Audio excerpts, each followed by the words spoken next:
Good morning. It is a morning mindset. And today we're going to talk about heart. And yes, if you must know, I'm on my bedroom floor.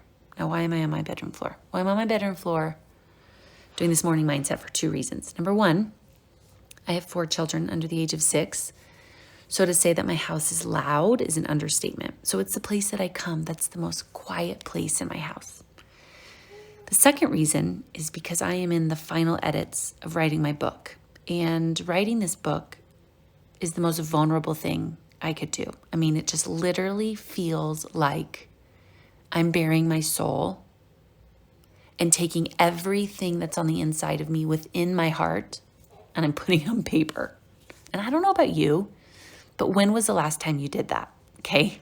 So because I'm in the middle of this process, and because this is what the whole premise of my book is about releasing dreamers to dream, releasing dreamers to release the solutions that are on the inside of them that are going to bring about the greatest solutions to the problems that we see in the world around us. I figured it would be really, really good to talk about heart. Okay. Now, when I say we need to live from heart, there's 2 immediate reactions that we have as people. The first, yes. Like there's literally this thing on the inside of us that says, yes, yes. I was born for that. I was born to live from heart. And then immediately we have this second knee-jerk reaction that goes, no fucking way. I'm not doing that. It's lame. It's unrealistic. I don't believe in living from heart. I have been hurt one too many times. Do you see the world around me? I am not going to do that, which is exactly why we have to talk about it. We have to understand not only what it means to live with heart, but also why our hurt gets in the way of us actually doing it. So let's first start by understanding, what does it mean to live from heart? Now, I'm a huge advocate for not just living, but living from a wholehearted place, wholehearted action, wholehearted strategy, wholehearted love, whole heart, okay? So what does it mean to live from a place of whole heart? Well, when you look at the definition of whole, it is very clear in what it means, okay? And I'm going to read you the definition because it's worth capturing all of it. It says, whole by definition means all of. It's the entire thing. The whole enchilada, A to Z. It's unbroken or an undamaged state. It's one piece. It's something that's complete in and of itself, okay? This is why I say dreaming is not for the faint of heart. It's those of heart. It's those with whole heart, because your dreams are in alignment and in connection with this place within you. This space, my friends, is called the whole heart, and every single one of us have it. This is why if you're not clear on your dreams, or you're not manifesting them in the world around you, if you're seeing problems but you're not releasing solutions, it's because you're not connected to this place. It's in you. You're just not connected to this place, because from this place, it's untethered, it's unabandoned, it's uninhibited, it's limitless. It's the land of like impossibilities are possible. It's a world of abundance where there is more than enough. Our heart space doesn't have agendas. It doesn't have timelines. It doesn't have biases or prejudice. It has no expectations. It lives completely free. And to the brain, it's illogical. It doesn't make any sense. And it's not supposed to. That's not the part of us. That's not what it's designed to do. Your brain, sure, it's designed to be logical. It's designed to be analytical. It's designed to reason with itself. That's not what this place is for. This is the birthplace of every dream, and it's vulnerable, and it's courageous, and it's full of life. It is awake. It is alert. It is alive. And it's on the inside of us. That's why when I say live with heart, immediately that first response is yes. Yes, I was born to live from this place So what stops us, right? Like what is blocking us? Because if this place resides on the inside of us, then it's like a treasure chest waiting to be opened. That's what your dreams are. They are a treasure chest, not only to you, but to this world around you. So what keeps us from like opening the treasure chest? What keeps us from just unleashing the uninhibited anything is possible within us? It's a good question. It's a good question. And I'm going to answer it. You know what keeps you from that? Your hurt. Your hurt keeps you from this place. Your hurt keeps you from accessing this place because what you do is you immediately shield yourself. You're blocked. Your hurt blocks you from this place.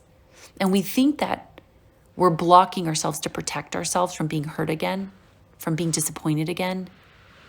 And I get it. That's valid. I have hurt and pain just like you. It's a universal principle. All hurt and all pain hurts, and it's painful. It's not just you. It's all of us. So we take this shield and we start to tell ourselves that we're protecting ourselves. Me from you, from ever being hurt again, from ever feeling that feeling again.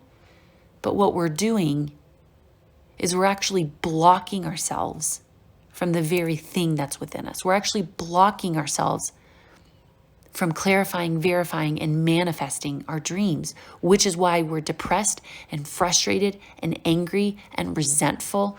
It's because the thing that we were born to do and the solutions that we were born to bring to this world are now blocked. That's why we're fucking mad. That's why I'm mad. I mean, sure, I'm mad at the things that are going on around me, but what I'm mad at is that I'm blocked from releasing the solutions, y'all. That's why I'm mad. So what do we do with the hurt? What do we do with this pain? Well, you heal it. That's what you do. You process it. You know, I'm a huge advocate of checking your thoughts and emotions at the door. I talk about this a ton in prior morning mindsets. You have to check your thoughts. Take every thought captive. Why? Because you're going to have to start on a journey. If you really want to be a dreamer, if you want to be an activist, if you want to do something great in this world, if you want to stand up and be accounted for, you have to heal your hurt. You have to heal it. And I don't want to belittle the healing process by some blue pill, quick fix, get rich fast scheme. It's not what it is. You're missing the point. If you think it comes fast, if you're trying to just get through it really quickly, if you're trying to avoid it, ignore it, you're not going to heal it. Then what it does is it builds up unprocessed pain and anger and resentment on the inside of you, which is why you're more disconnected than ever before. Do you hear me? That's why you're more disconnected. That's why the anger is realer than ever before. That's why the sadness and depression and frustration is realer than ever before, because it's unprocessed on the inside of you, and you were not born to live unprocessed. But healing is a journey. It's a journey, and it takes time, and it takes conviction, and it takes commitment to stick with it and to look at the things that you've been avoiding, to go through it when you want to go around it, to deal with it. But let's just say, for the sake of the exercise, that you're ready. You're like, okay, I heard that, and not healing is not working. So maybe I'll try healing, right? Like you're sitting there today and you're like, not healing myself is not working. Here's how you start to heal yourself. You have to hear yourself. Okay, most of you are not hearing you. You're hearing the news. You're hearing the media. You're hearing social media. You're hearing your mom and biases and prejudice, and you're hearing everybody else, but you are not hearing you. And then you think that God doesn't hear you. And then you think that nobody hears you. You will never be healed if you cannot hear you. So what does it mean to hear you? It means that you hear your anger. You hear your pain. You hear your disappointment. I remember as a game changer, Travis and I were meeting with a therapist years ago. And she said, you know that in marriage, we actually don't want to be right in an argument. And I was like, that ain't true. I want to be right. She's like, no. What is that? She's like, no, you actually don't want to be right, Julia. You want to be heard. Of course. We want to be heard. It's not that we have to be right. We want to be heard, because when we're heard, we can heal.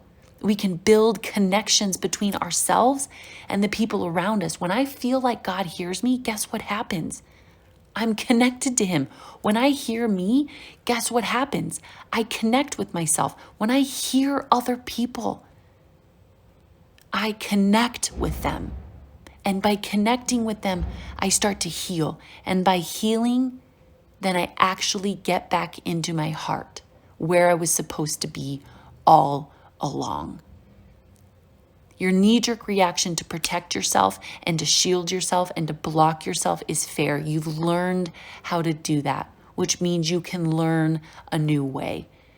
So when you feel that immediate pain of wanting to shut down and close down, instead of doing that, what I'm encouraging you today is to stay committed to a wholehearted approach. And the way that you do that is to heal yourself. And the way that you heal yourself is to hear yourself. And then when you hear yourself, guess what? You heal yourself. And then when you heal yourself, guess what? You live from your heart, your whole heart, the entirety of who you are, not the protective mechanisms, not just the anger, not the avoidance, all of you. You hear all of you. And when you hear all of you, you live from all of you. And guess what happens? Those dreams that are on the inside of you are no longer blocked. You're able to clarify them. You're able to verify them. And you're able to unapologetically chase after them and create the solutions to the problems that you see in the world around you. That's what it means to live wholehearted. I know you're afraid. I know you don't want to live from whole heart. I know that you think that your hurt and your pain justifies not living from your heart. And guess what? You'd be right. But it's not going to serve you moving forward. And if you don't hear you, you will never heal you. And if you don't heal you, you will never live from your heart. And if you're not living from your heart, you will never see your dreams manifested in the world around you. It's a tall order. But here's what I believe. I believe that thing in you when I started this video and I said it's time to live from heart, that part in you that went, yes, yes, I have to live from that place. That part of you knows that you were born to live, all of you. You were born to live with your whole heart. So today I want you to join me. And if you have to go back and rewatch this video 100 times to remind yourself that you were born to live from your whole heart, then do it. But start your journey today of healing. And the way that you're going to heal is to hear you. Turn off the noises of everybody else. Turn off the noise of your doubt. Turn off the noise of your fear and your anxiety and your worry. You've learned to listen to that voice. You've learned to listen to it, which tells me you can unlearn it. Because the hope that you have within you, the heart that you have within you, the treasure chest of dreams that are on the inside of you that this world is waiting for, you can learn to hear that too. So today, I encourage you to start your journey of healing, of hearing, and of living wholehearted. The world needs wholehearted people right now. You need you, the whole part of you. So let's live wholehearted today. I'm with you.